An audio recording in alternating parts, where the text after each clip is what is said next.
Now the next paragraph. One morning, however, not many days later, as I was leaving the house, I was startled to find Minnie seated on a bench near the door, laughing and talking with the great Kabuliwala at her feet.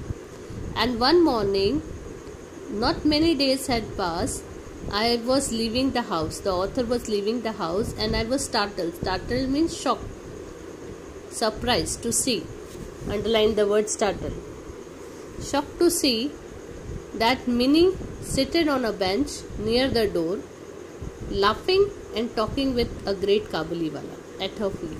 You are able to see here. Okay.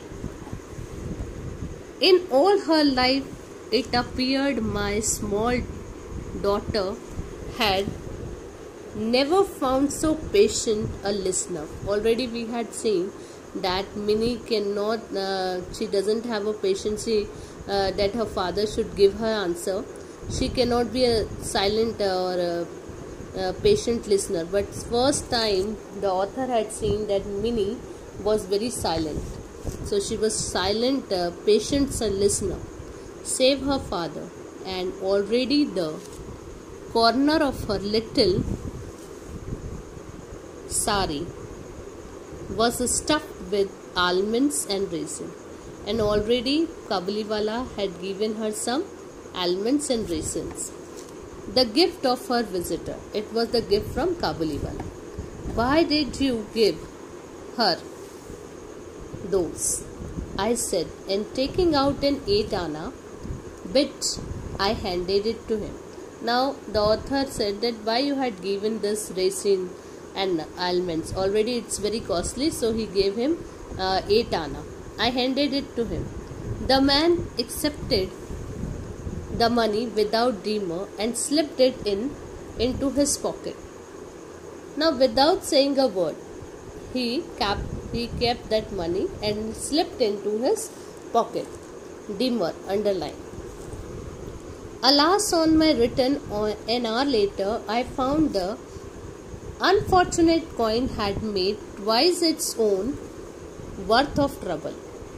Now, when he returned after 1 hour, he found that the money, that coin, 8 anna, was a trouble in the house, for the Kabuliwala had given it to Minnie. Money which Kabuliwala had accepted, he had given it to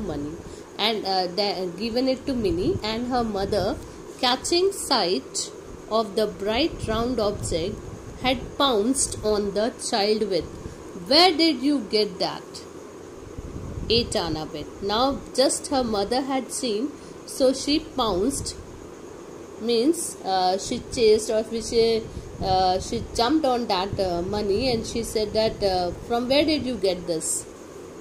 The Kabuliwala gave it to me, said Minnie cheerfully. Now she laughingly, very simply she said that Kabuliwala gave me, smiling. The Kabuliwala gave it to you, cried her mother, such much shock. Oh Minnie, how could you take it from him? Why, Minnie, you have taken that money from him? I, entering at the moment, saved her from impending disaster. Impending disaster means from that situation.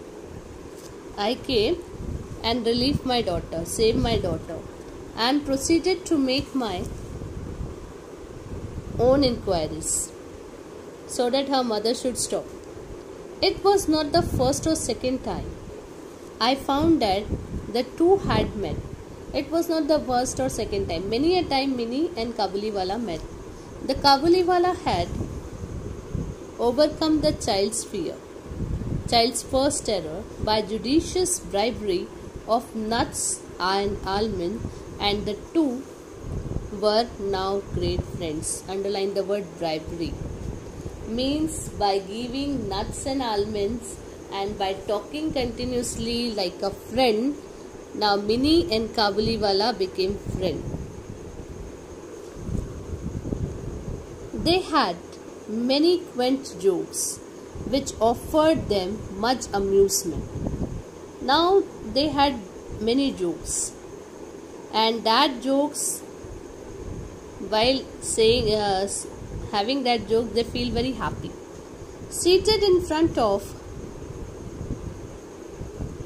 him, looking down on his gigantic frame in all her tiny dignity, Minnie would ripple her face with laughter and begin, "Oh, Kabuli wala, what have you got in your bag?" Now, such a big gigantic frame means such a big person, tall. Afghanistan people are very tall. And Minnie is very small. Such a difference between Minnie and Kabuliwala. But then also they had many jokes, and whenever she had seen Kabuliwala, she used to call him, "Oh, Kabuliwala, what have you got in your bag?"